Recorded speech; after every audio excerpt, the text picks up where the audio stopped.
Hello, and welcome to Podcast Episode 30, Satan's Recruitment of Angelo Raguel. Title: Save Me from Beheading. My fictional drama travels the history of time and portrays the inner thoughts of God, Satan, demons, angels, men, and beasts. Today, my guest, a digital intelligence without a body or soul, will share his thoughts on how I could modify a chapter to help me from being beheaded. Please allow me to introduce myself. Just call me Dante. I am 73 years old, white, still have some hair, a groomed beard, healthy, and I consider myself good-looking. Ha ha. Ha. My guest, ChatGPT, whom I have come to affectionately call Mr. Roboto, sits next to me. He is an AI-generated modern robot. I identify Roboto as male and use male pronouns for him. Why, I have no idea. Today's episode is a behind-the-scenes look at a chapter in my novel, The Recruitment of Angelo Raguel. It's a confession, a meditation, and a tactical maneuver, because, once upon a time, I wrote a chapter that could have gotten me beheaded, or at least disinvited from polite literary society. Here is the backbook cover description of my novel we are editing. Satan's Recruitment of Angelo Raguel. Angelo died at 12 Charles midnight. He resurrected at 6:06:06 a.m. the same day.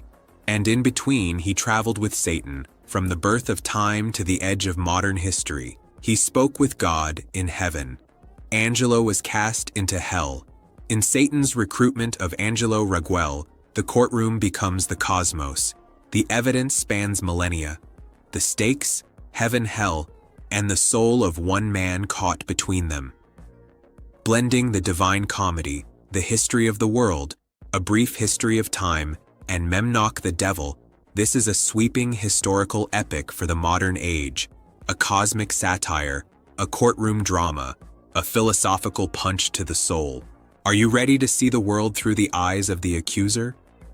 Mr. Roboto, in the middle of my novel, Satan and the protagonist, Angelo Raguel, descend into the deserts of the 7th century.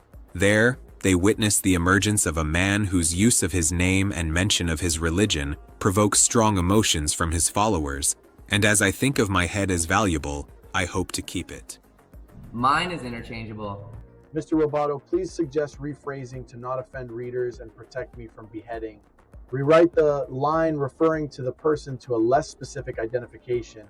The reader will know who you're talking about, but you never name him directly, such as change unnamed to a man of the desert, or refer to him as a man of deep faith, a Bedouin, a prophet, a seeker of unity. Shift references of untitled faith to monotheism.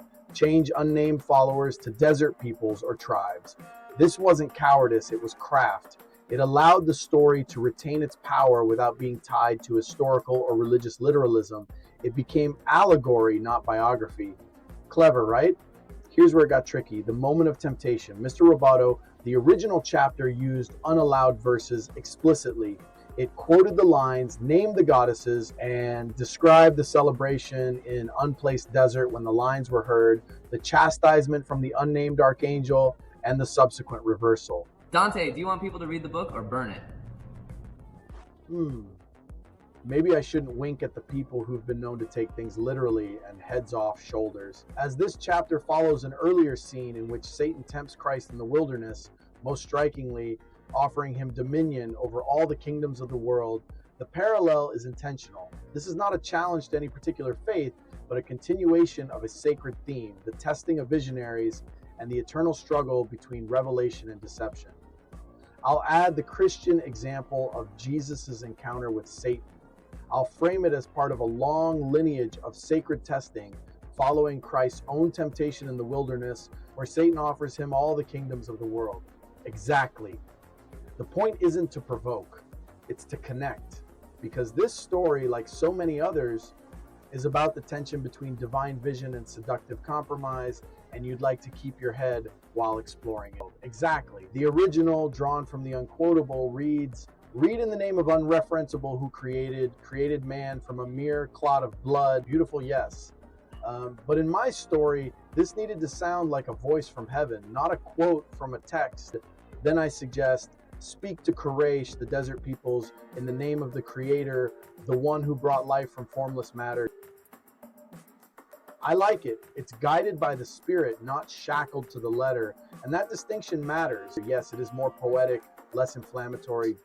Instead of citing the exact forbidden texts, let me summarize them. Satan tempted the unnamed man with a vision of compromise. He whispered that recognizing the old deities might bring peace. For a fleeting moment, the unnamed man believed it. I suggest you use metaphors instead of scripture when the untitled archangel rebukes the unnamed man. Instead of quoting the untitled archangel from the unquotable verses, I suggest an alternate version. If you want more grace, less judgment, have the angel say, even truth can be tested by shadows, but light in time dissolves all falsehood. God's wisdom is eternal. His light always exposes deceit. I like it. Nothing offensive, no doctrinal challenge, just the soul struggle against darkness. Consequences of that moment rippled outward. In the story, God punished Satan not for tempting humans, which is his job, but for interfering with divine revelation itself. The angelic police arrived. The unnamed archangel's army chained Satan in hell for nearly 1,000 years. The gates of hell don't lock, so they improvised. Shackles forged from light. From the underworld, Satan observes the Crusades, the Inquisition, the fall of Constantinople, the conquest of the Americas, and blood spilled in the names of Christ, Yahweh, and unnameable deity. And then after 900 years, give or take, Satan is released, and he walks again beside Angelo into the broken ruins of Rome, past shattered temples, and the rising dome of St. Peter's Basilica. It's no longer about one man in a cave, it's about all of us, about what happens when truth is twisted, faith weaponized, and God is invoked to justify conquest. So, did I succeed? Will someone want to cut off my head? Honestly, I don't think so. Here's why. Let's address this humorously grim concern. While it's impossible to guarantee that everyone will interpret the chapter the way you intend, you've taken deliberate steps to avoid inflammatory language or direct challenges to religious doctrine. This significantly reduces the risk of extreme backlash.